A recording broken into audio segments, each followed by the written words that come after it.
All right, yo, welcome back to the Who's Right podcast, and we're back and better than ever. Let's go. Let's hear it. Let's tell me how you're feeling.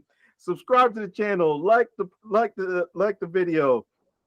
Tell me how you're feeling. We're coming off a sweep. We're back on the high. We're at 500.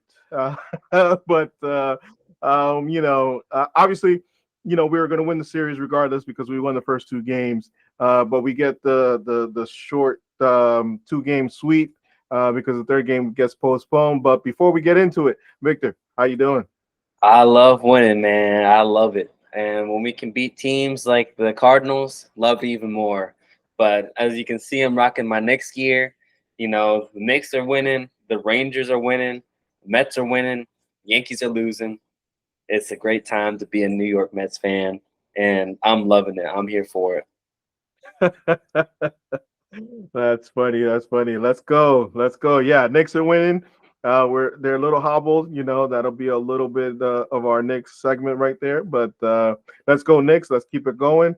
Jalen, MVP. But let's get into the game. Let's get into the Mets game. First game on Monday. Mania was cruising, and then all of a sudden, we were like, all right, Mania is finally putting a good outing together. And all of a sudden, we get into the sixth, and he implodes a little bit and gives up 3 runs. And kind of starts looking like the Mania he's been looking for the last 2 months and or a month and a half, sorry. And so it was good that we won that game, but Mania again not keeping it together. Hopefully, he can build on what he did in the first 5 innings, and maybe he ran into a wall. I don't know, but yeah, let me know how you feel. Yeah, this is just I feel like what we're gonna get with Mania. This was a decent start from him because the thing to notice with this start was he only had one walk, and that was so huge because he's coming off of a 6 walk outing his last time up, and he was able to focus that down. And we're seeing baby steps from Mania. We're seeing him start to work on his stuff, and obviously he's not going to be our ace, and so I don't expect him to be, but I expect him to be this kind of player giving up 3 runs, 3 ERA kind of guys is where I expect him to be, and he kept us in the ball game long enough to complete the comeback or to get the win because he went 6 innings, right? And that's all we can ask. When your walk rate is down and you're pitching for length, that's all we ask for as Mets fans. Yeah, no. Nimmo came in the seventh and bailed him out with that go-ahead home run because obviously he gave up the 3 runs to tie the game, but he got the win because our guy Nimmo came out, and had an awesome series, and gave us the go-ahead run in this game. And then we got Diaz, off of his blown save, kind of redeeming himself a little bit and putting a good outing together and nothing to worry about, guys. I never was worried about Diaz. Like I said in the previous video, you know, I blame a lot of what's going on with Diaz on our bats, and you can see if he gets out there consistently, right? He's gonna get the job done, and that's what we expect from Diaz. So I'm not too worried about that. But before we move on to the next game, you got anything else to say on this game? No, not really. I mean, DJ Stewart was able to get us on the board scoring early, and although he didn't have the best series, I think that we're seeing some solid at bats from DJ Stewart, and he's always able to produce something when he's up to bat, and if it's not hitting the ball for doubles or home runs, then he's getting on the base by walking, and so I'm liking the production we're seeing out of DJ Stewart even when he goes cold. I'd like to see him in the lineup a little more consistently and splitting time like he has been. I really like what Mendoza has been doing with the lineups as of recently, especially in this game. Yeah, no, and in this game, he must have heard our podcast because in this game, he starts off the game with Alonso not in the lineup and Nemo down in the order. I mean, not Nemo, McNeil down in the order, and so kind of like you know give Alonso kind of a little bit of breather, get kind of his head, a little bit of breather because I think he has been pressing the last month or so. I don't know if it's the contract that he wants to help the team. I don't know what's going on, but he did need those couple innings off because he came in and not didn't produce right away, but did produce, and so we'd like to see it. And McNeil started producing at the bottom of the lineup, and that's the kind of thing that I we want to see. Hopefully he stays consistent on that. But that's what we'll say. I think it was a good breather for Alonso, and he kept it going in game two. Let's move on to game two. He got the bats rolling in game two. And Nemo 3-run home run in game two. Budo starts off shaky, but gets to the fifth inning, battles to the fifth innings. Evan Roberts said it best. He said best how did he put it? But it was like best mediocre start or whatever. He kind of said it in that kind of vein where he did battle it out, but we still don't know who Budo is yet. And so, hopefully he can be the consistent guy we get out of the rotation because you know, we need a guy that stays in the rotation health wise, and that's what we're seeing right now from Budo.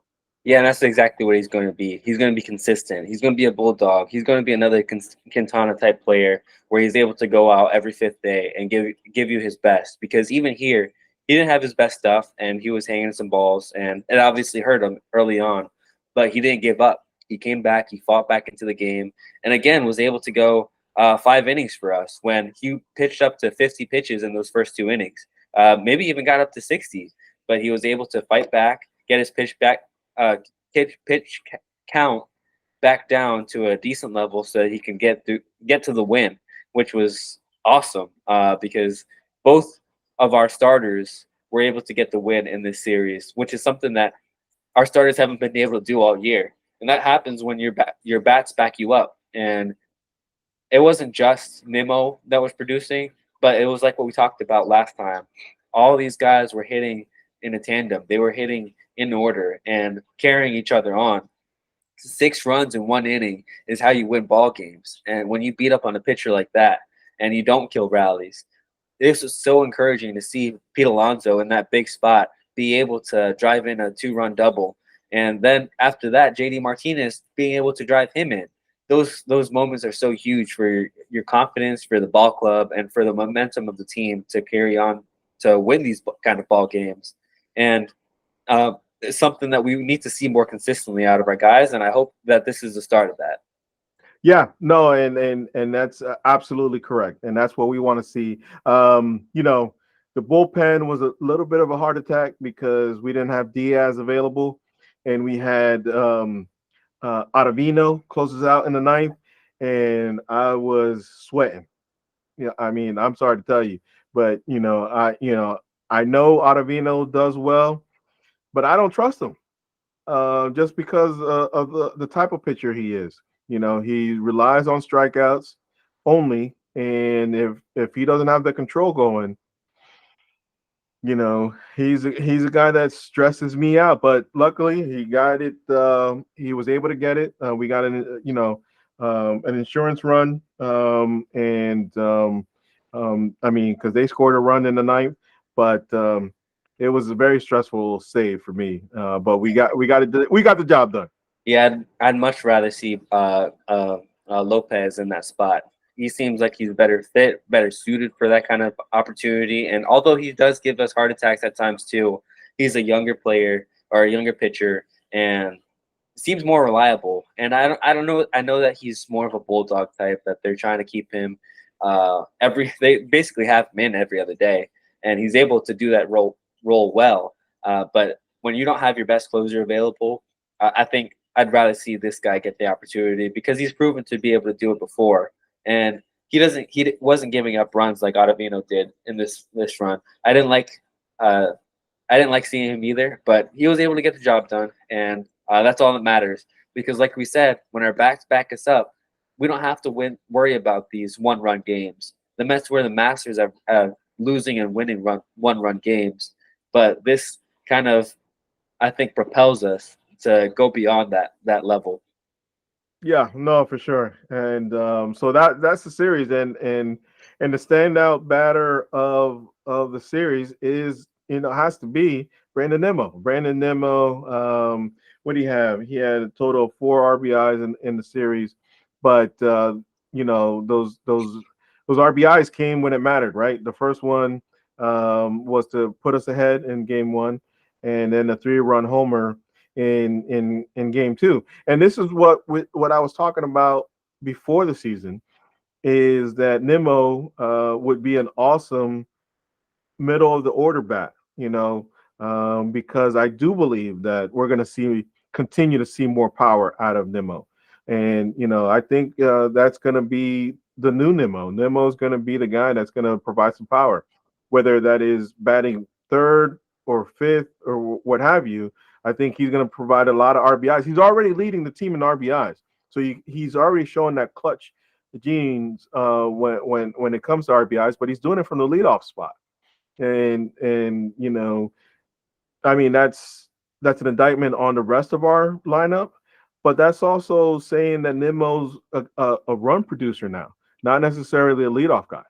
Yeah, we might see a change like that later on in his career, especially once we have all these younger guys coming up, like a Jet Williams or like a Luis Angel, even though they don't look really that good in their minor league affiliates. I don't know if we'll see them anytime soon, but when we see guys that are able to steal more bags and provide more on base, more of a Jet Williams type of guy that has a great eye at the plate and is more like a Brandon Nimmo at the plate, but it can also steal bags. I think that's when we'll see Brandon Nimmo move down, and I think that'll suit him well because, like you said, seems like he's providing more power, and it seems like he's going to be one of those 25, 30 home run guys. And it's great and all to have that at your leadoff spot. We see the Phillies do that with Schwarber, and that formula seemed to work pretty well with them. But I don't want to be like the Phillies when Schwarber is batting under the Mendoza line most of the year. I'd rather him still be on an on base guy. But let's just hope that he can be both, right? Because his batting average is getting up there. He started 2 weeks ago. He was batting around a 200. Now he's gotten it back up to 229. And as long as he can keep providing that on base, but also power, I think he's a threat at that leadoff spot. Yeah, no, for sure. He's definitely a threat because he's still Nimmo, just Nimmo with a little bit of power, and the reason being of moving him out is, I agree with you, is with the guys coming up and becoming base stealers, the guys that are in the minors, and obviously they're not ready yet. So, and that's why we see Nimmo where he's at, but. Before we get to our concerns, I do want to, I feel so bad for Wilson Contreras. Um, you know, um, it's crazy, him being in the path of JD's swing. But for all the St. Louis fans that may be listening to us, man, we feel bad about that. I know that's one of those things we never want to see a player hurt. And so, hopefully he comes back better than ever when he does come back. Yeah, and it almost scared us with Francisco Alvarez a couple of times because that happened to him a couple of times. And to see it happen with Wilson Contreras, it does seem like there's an epidemic out there with catchers being so close to the plate and reaching out there trying to steal those strikes. So I hope that there's a change, but also hope for a speedy recovery for Wilson, for the player, because it seemed like he was carrying that team a lot of the time. And who knows where they go from here. Yeah, no, absolutely. But as far as concerns, let's move on to the concerns on our end. I,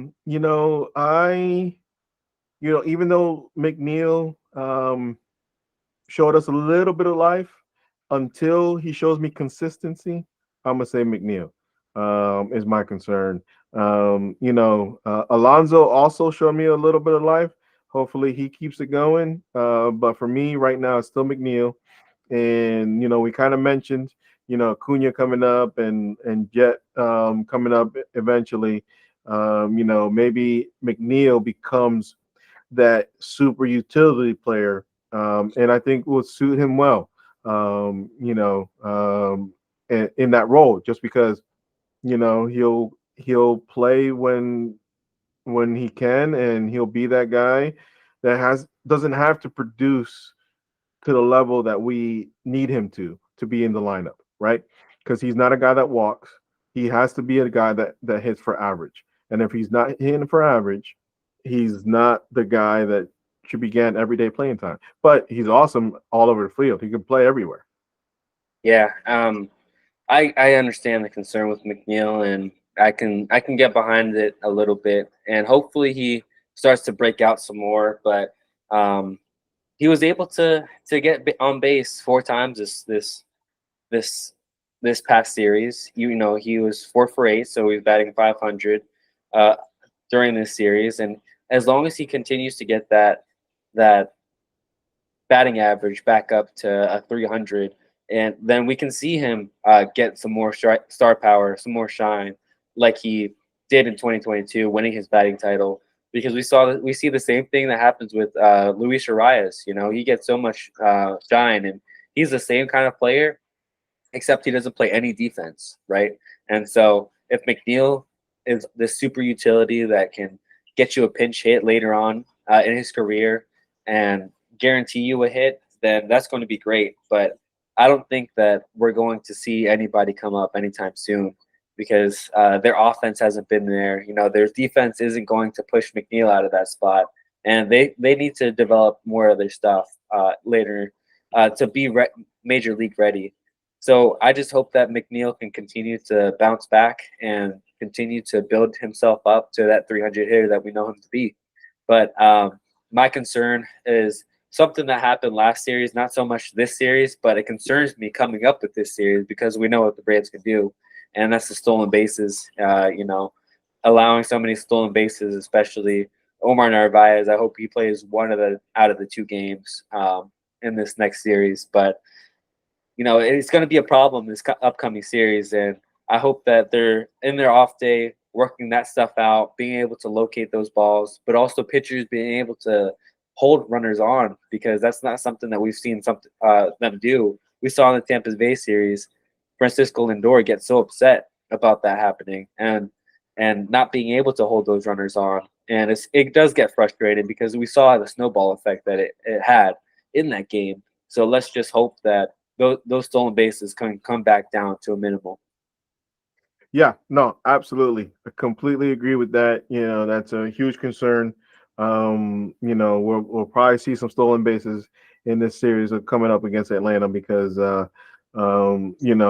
just like you said, even Lindor was getting frustrated with pitchers not really adjusting at this point, right, to the new league, right, adjusting to the league that now steals bases, right. Before they had no concerns.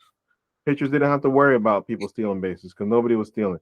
But now they have to learn to hold runners on. And Joe DeMayo was actually on the Mets pod was talking about this, about maybe this is something that front offices are going to start looking at. They're going to be looking at how pitchers hold runners on, right? How they hold them down before for not stealing. And that's going to be a metric because it's not just on the catchers, even though we don't have great catchers throwing out there. Even Nito, he's better, but he's not, he's still in the mid as far as pop time and stuff like that. So, is this a metric that pitchers are going to start needing to be aware of because front offices are going to start looking at that because we need pitchers that are going to be worried about base stealers. Yeah, So absolutely. It's the new age of baseball, and we need to be aware of it. And with the pitch clock, it's going to become an art form, like I think Ron talked about in the past series, because using that pitch clock to your advantage is going to be a lot of it too, right? And not just for base stealers, but for batters as well. And so, yeah, let's just hope that they're in the lab working, and I'm confident that the front office can find a fix for it. But who knows if it'll come this year? Yeah, no, absolutely. Yeah, it probably won't come this year because these pitchers aren't going to adjust during the season like that. They might get a little better, but it's something that they have to really focus on in the offseason to get better. But let's move on to the who's right part of the podcast. And we kind of let a little bit out of the bag as far as the Mets stand out. Yeah, Brandon Nimmo was the guy, and so I I gotta concede the point. You know, you guys you picked it, and I can't say much more than let's keep going, Brandon Nimmo. Yeah, are we gurus or what? First the lineup, then me picking Brandon Nimmo. Edwin Diaz would have been our star if we could have gotten a pitch, or if we would have played on Wednesday.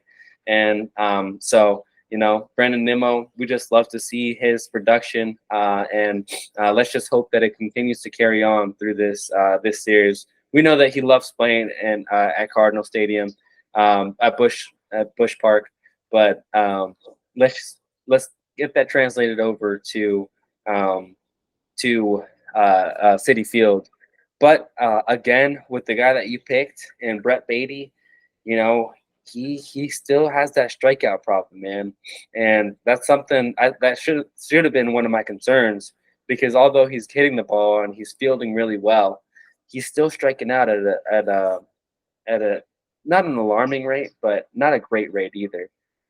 Because he's in some spots. He got moved up to the sixth hole in this past series, and it's something that I want to see down from him. I don't want. It seems like he's still getting his footing in the league, which is weird to say out of because he's played here a year and a half, but that might just still be his young attitude, and he's still trying to learn some of the game, because it's not just he's striking out, because striking out is one thing, but sometimes he's striking out when pitches are thrown in the middle of the plate, and he's striking out looking, and I think he just needs to get a better read. I'm not concerned just yet, but I'd love to see him get his strikeout down. Yeah, no, and I'm with you, but I'm gonna take the same track that Draft Neck Mark said. Let him alone. He'll be fine. Just let him figure it out, because that's what happened with Alec Bohm in Philly. He was figuring it out to the point that Philly fans started booing him, right? So and he's turned out to be a decent third baseman and offensive player. And so he might be going down that road. So let him figure it out. He's got all year. I would say, from my concern, it would be as if we're still in September talking about this, but let him figure out this year. Obviously they're not going to replace him with Vientos because they want the defense, and so he's going to be our guy for this year. And just let him work it out, let him feel it out, and I think that he'll be fine the rest of the year. Yeah, no, sounds good. I'll let it ride out. Like I said, Brett Beatty's my guy. I'm not going to give up on him. I think his ceiling is too high, but and when I see things like this, got to point them out, got to call them out, and I hope that he sees them too. Yeah, yeah, and in a two-game series, obviously, it's hard. There was no great pitching performance as far as a starter, and then with you picking Diaz, only getting one save, and only appearing in one game, so there was really no real pitching standout. But what can you do? And then as far as the Cardinals, there was no hitting standout. Their best hitter came out in the first game because of the injury with Wilson Contreras. But you kind of had a couple guys. They shared the load. It was a their scoring came as a team effort, and so there was really no standout. So you picked Contreras, he got hurt, and Arenado did some things, but nothing that would make him a standout. So yeah, so 1 point goes to you in this series, and let's move on to the next series. We're coming back to City Field, and we're coming to talk about the Braves are coming into town, and on Friday we got Morton versus Quintana. You know, because Quintana got pushed. That might actually help Quintana get an extra day. I'm hoping that he comes out strong. You know, on Saturday, which I believe is the game of the series, we got Freed versus Scott on Scott's second start, and Freed looking lights out right now. I'm actually looking forward to that game because we might get a old fashioned pitchers duel in that game. So I'm really looking forward to that. And and on Sunday, we got Elder versus Severino, and you know, again, another extra day for Severino, and hopefully he can go deep into that game. Yeah, what do you Yeah, think of the pitching matchups? Game three is definitely the one to win. Severino, he didn't have his best start last time out, but I think he bounces back and gets us the win against a lowly Bryce Elder. This guy doesn't have the best stuff, but we don't seem to have the answers for him all the time. Let's just hope that we're able to get on him and get some insurance for Severino to pitch comfortably. But like you said, that pitching duel on Saturday is what we're all going to be watching at 4:10 Eastern time, and we're going to be tuning in, watching the City Field debut of Christian Scott, uh, besting Max Fried in this spot, because this is opportunity. This is his time to shine, and this is going to be an electric series. It's going to kind of give us some foreshadowing of what he's going to be able to provide for us in high leverage spots, because this is going to be more of a high leverage game than he was in the last time out. And not only that, if you thought that Tampa Bay got on him early, you better believe that the Braves are going to try and get on him super early and try to get him out of there early. And so this is going to be a real test for him, and I'm excited to see it, because I do, like you, think that he has that the ability to get the win here. And Max Fried has been just so good. It'd be awesome though if we could see a win from under his record in this one. But Quintana, Morton, this just going to be a standard. Throw it up, and see who wins it. It's going to be a battle of the bats at the end of the day, and let's just hope that we can carry on the momentum and that our bats prevail in that one. Yeah, no, for sure. It's going to be. I think it's going to be an awesome series. You know, they're going to be looking for payback because we swept them um, in Atlanta, so they're going to come to Citi Field wanting to take care of business. And they've had a rough couple series, and so they're gonna come out flying on Friday. It's going to be an awesome series, I believe, and hopefully we can pull 2 out of 3 out of this one. But it's going to be tough. They're going to be ready to go, and I'm gonna go first with the standout um, batter of the series, and I'm gonna go with. See that I paused for effect, but I'm gonna go with Francisco Lindor. All right. All right.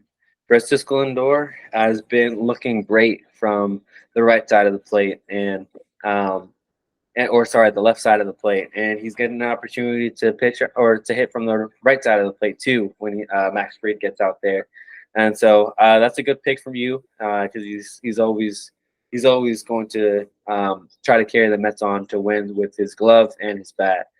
But I'm going to go with the guy that bats right behind him. I'm going to go with Pete Alonso. I think he continues to break out. He started to show some of his bat back in the second game of this series, and I think he can continue it on. This is me trying to speak it into existence, and not for that for that game that he had last to not just be a one-off. But this is his walk year. This is where he needs to start getting hot for him to be able to get paid the millions that he needs. And so Pete Alonso is going to be the star of this series. Hey, I'm not gonna hate it. We want Pete to get going. So Pete, let's keep it going. And Lindor, let's get that 3-4 going back to back. Let's go. Let's get it going. And I'll let you pick the pitching star of the series. Yeah, I'm gonna go back with my pick from last time. I so want to go with Scott, but I'm just not ready to hop on and rely my win on him as against this Braves team. I really hope that he can get it, but Edwin Diaz, I think, is going to come in clutch a couple of times, and not just even if we come in a late relief kind of place where we're tied up in the ninth and gives us the opportunity to go into the ninth with the walk off win, then I think he's going to be so crucial. Coming off of what 3 days rest now, he's going to be fully rested up, and he's going to have all this stuff ready to shut out these Braves. Yeah, no, that's a good pick out of you. And so, I'm hoping that he gets that opportunity because I want him to get those saves. So I am actually hoping that he gets those opportunities. But I'm gonna go with the starting pitcher. I also want to believe in Scott, and I believe that he's gonna have a good outing. But on ESPN on Sunday night, we're gonna see Severino have another good start. And so I'm gonna go with Severino with my guy as the pitching standout of the series. Let's go, So Severino. That's my boy. And this is, I don't know if it's too early, but I want to see this guy in the Mets uniform next year. I don't care how the rest of the year goes because this guy has proven that he's back to form. well, let's see how the rest of the year goes. But all right, so the Mets killer. Let's jump into it. The Mets killer of the series. Um, this is hard, man, because they just have such a deep lineup. But there's a guy that loves hitting against the Mets. Well, they all love hitting against the Mets, but there's a guy that loves hitting them against the Mets who used to play for the Mets, and so I think it's going to be Darno. Darno, he loves to be a thorn on the Mets side. He loves it. I wish he would have done a little bit more when he was in the Mets uniform, but he loves playing against the Mets. So I'm gonna pick Darno. Man, that was my pick, and we should start rehearsing these so that I know where you're gonna go with this. Because I was gonna hop on the Darno bandwagon too, because he does love hitting against those Mets. But as we talked about our concerns, stolen bases are going to be a problem this series. And who can steal a lot of bags? Ronald Acuna Jr. And I can see him being a thorn in the Mets side in that aspect. And even if he gets on base, he's going first to third and scoring on some bloopers if he can, because he's just that fast. And so he can be a real pain. And I hope that he's not. Yeah, no, for sure. And again, we picked these Mets killers to be a thorn, but never to stand out like that. So yeah, he might be a little thorn. He's always a thorn because he's such a great player. But we'll see what he does, and hopefully the Mets can pull it out this series because it's going to be a tough one to pull out. But it's kind of one of those roller coaster rides for the Mets. We play bad with bad teams and play well with good teams. So who knows? Maybe we'll be playing well this weekend, and moving into the Philly series next week. But before we get out of here, we want to do a couple of things, news and notes. Obviously, that Bader article came out, him complaining to Puma about playing time. And I mean, if you read the article, he was complaining, but he wasn't at the same time. It wasn't something too egregious. He was just airing out, not even airing out. He was just telling Puma what he felt. He must have been asked a question, and he told Puma how he felt. I didn't have an extreme issue with it, but at the end of the day, for me, he's got to really stand out from Tyrone Taylor and I can't believe I'm saying that from DJ Stewart. Because at the end of the day, I know he's a awesome defensive player, but if he's not producing that much more than Tyrone Taylor, I don't know, other than his contract, how much leg he has to stand on. Yeah, and like you said, he's got to prove it.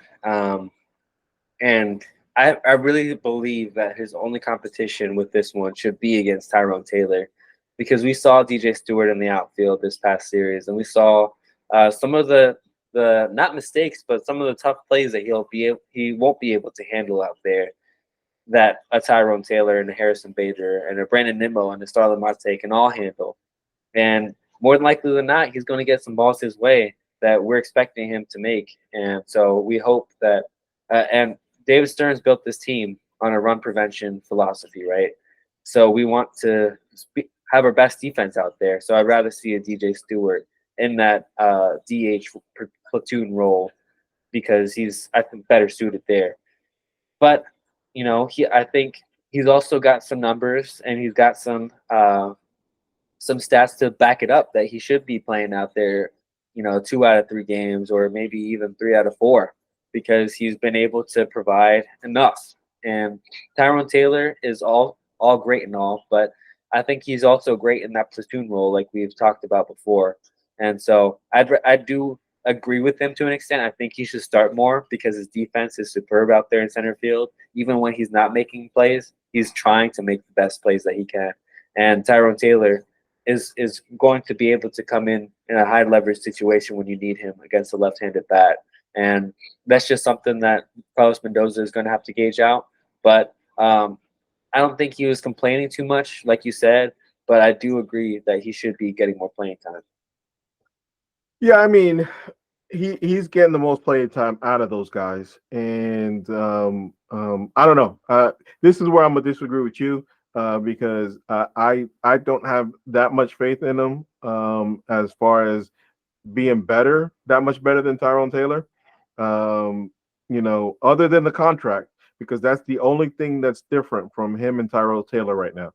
Because for me, personally, um, I've seen more life out of Tyrone Taylor, better at bats out of Tyrone Taylor, than Bader. That's my personal opinion. To me, Bader still has a lot to prove. As far because at the end of the day, they're both fourth outfielders. They're both fourth outfielders. They're not for me. They're not starting outfielders. They're holding the line until our young guys can come up and be the guys to take over. We had the unfortunate injury with Gilbert. It sounds like he's going to be back at the end of the month, but that's 2 months out of his progression that's taken out. And I get he wasn't really complaining, so I get the frustration as well, because players want to play, right? So I'm not going to hate on them for that. But at the end of the day, for me, he's just like Tyrone Taylor, maybe a slight above, maybe.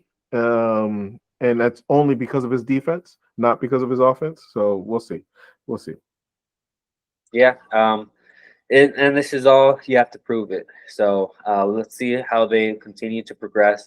If Harrison Bader said all that and they gave him more playing time, but he doesn't produce anything offensively, then this is all just noise. And Carlos Mendoza is going to just drown that out. So Harrison Bader, I hope that you're listening, and I hope that you start playing better, so that you can get that everyday role that you want. Yeah, no, for sure. And so the other news is that we have a couple rehab starts. We had McGill and Peterson have some good rehab starts. I think Mendoza, when he was talking about the six-man rotation, was foreshadowing when McGill's ready to go. We're going to see the six-man rotation coming, and we're going to see those guys. I don't know exactly when he's going to jump in. Whether it's, I think it's all dependent on if he makes his next start. He's set to make his next start on Sunday. So if he makes his next start on Sunday, that will put him to start on next Friday, right? So, but if he doesn't start on Sunday, he might come up during the Philly series, and we might see that six-man rotation during the Philly series. So it all depends what they want to do. Peterson still weighs out; he's not eligible to come back till the 27th, to the end of the month. So he's got a couple weeks for as he's building his arm, and that's going to be the interesting one for me is when Peterson comes back, because what are you going to do? Is he going to jump into the rotation? Is he going to be a bullpen guy? What's Peterson going to be? And that's going to be. It all depends how McGill's looking too, right? In that period of time, McGill's going to have at least 3 starts before Peterson's ready to go, and we're going to see how he's looking.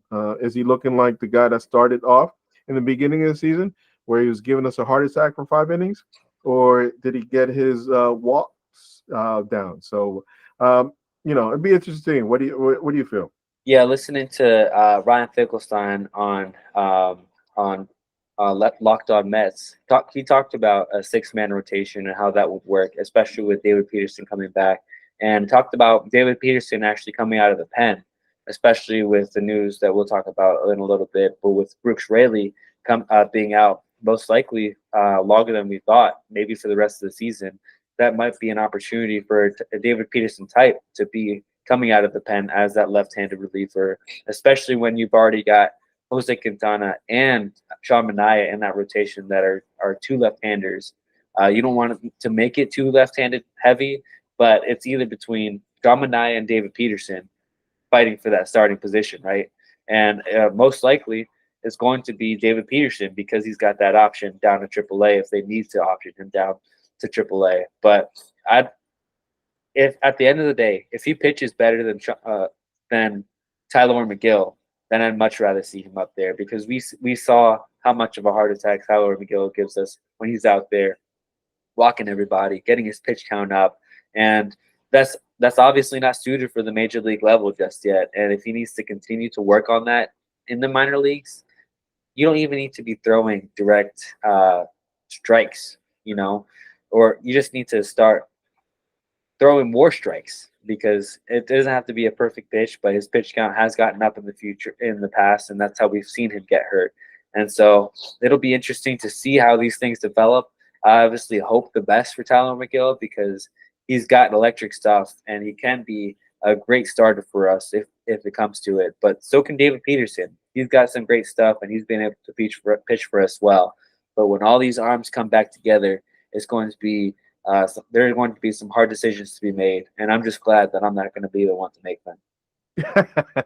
Yeah, no, absolutely, and it'll be interesting to see. You touched on it a little bit. Brooks Raley got some imaging done.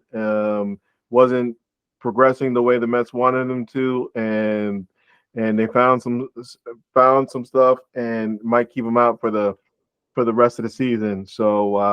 So this Peterson decision might come down because we are losing Brooks Raley for the season. So I could see them putting Raley on a 60-day once Peterson comes back, because he's gonna have to open up a roster spot for that. So the rest of the news is our minor league guys are doing well. I don't want to make this podcast too long, so but our pitching prospects are doing well in High A in Brooklyn, and so love to see it. But other than that, I don't want to get too much into it because we went pretty long on this podcast for it just being a 2-game series. So just want to remind everybody, subscribe to the channel, like the video. Let us know how you're feeling. You know, the seesaw roller coaster ride that the Mets have us in. How you feeling? Let us know. Give us a comment in the comment section. But before we get out of here, Victor, any last words? No, like you touched on the minor leaguers, Nolan McLean continues to be electric. It'll be exciting to see him get promoted soon, and hopefully he can, batting at 1,000 OPS. But you know who's back in the Mets organization that might make an appearance this time out? Johan Ramirez, and this is our boy. This is the guy that's got our back when you know No Face Bum, you know, was being a jerk over there in the Milwaukee organization, and he had her back, and so it's good to have Johan back. Let's hope that he can. Who knows if he'll stay on the team with all these pitches coming back like we just talked about. But let's hope that he can pitch well and get his get a good opportunity out there. But other than that, you know, let's continue to keep the New York winning going, and you know, the New York Knicks continue to win. The New York Rangers, let's continue to win. The Mets, let's continue to win. So let's go. Yeah, absolutely, absolutely, absolutely. Let's go Mets. See you next series.